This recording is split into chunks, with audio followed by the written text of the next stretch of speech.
அன்பிற்கினியவர்களே, பெரும்பாலான பெற்றோர்களுக்கு இன்றைக்கு இருக்கக்கூடிய மிகப்பெரிய கவலை, தங்களுடைய குழந்தைகள் தாங்கள் சொல்வதை கேட்பதில்லை, அவர்கள் கீழ்ப்படிய மறுக்கிறார்கள் என்றுதான் மிக பெரும் கவலையாக இருக்கிறது. இது அவர்களுக்கு மட்டுமல்ல, ஆசிரியர்கள் அல்லது தாங்கள் ஒரு உயர்ந்த நிலையிலே இருக்கிறவர்கள், தங்களுக்கு கீழ் இருக்கக்கூடியவர்கள் தாங்கள் சொல்லுவதை கேட்பதில்லை என்கிற அந்த கவலை அவர்களுக்கு இருக்கிறது.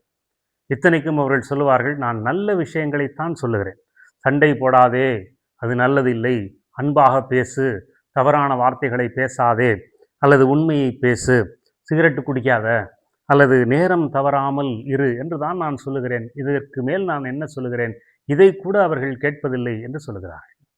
எனவே அவர்கள் கீழ்ப்படியாமல் இருப்பதற்கு காரணம் யார்? நாம் தான்.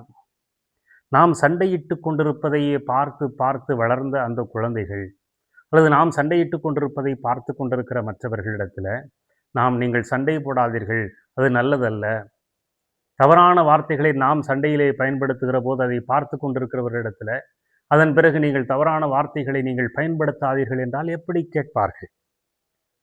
நான் உண்மை பேசாமல் பொய் பேசுவதை பார்த்து வளர்ந்த ஒரு குழந்தை இடத்துல நீ உண்மையை மட்டுமே பேச வேண்டும் என்று சொன்னால் எப்படி அந்த குழந்தை கேட்கும்?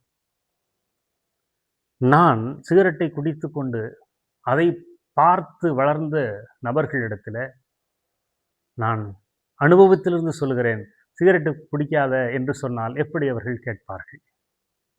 நமது சொல்லுக்கும் நமது செயலுக்கும் நிறைய இடைவெளி இருக்கிறது.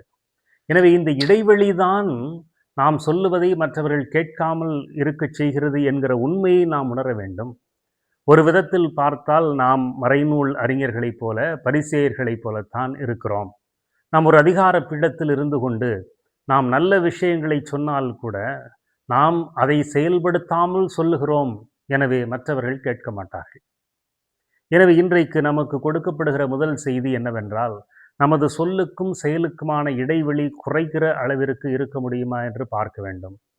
நாம் நமது வாழ்க்கையிலே எதை செயல்படுத்துகிறோமோ அதை மற்றவர்களிடத்திலே சொல்வதற்கு கற்றுக்கொள்ள வேண்டும்.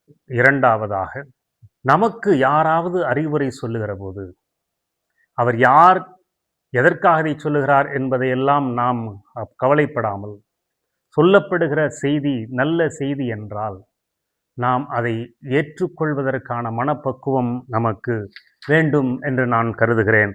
அதனால்தான் ஆண்டவர் இயேசு கிறிஸ்து சொல்லுகிறார், அவர்கள் என்ன செய்யும்படி கூறுகிறார்களோ அவற்றை கடைபிடித்து வாருங்கள், ஏனெனில் அவர்கள் சொல்வார்கள், செய்வதில்லை.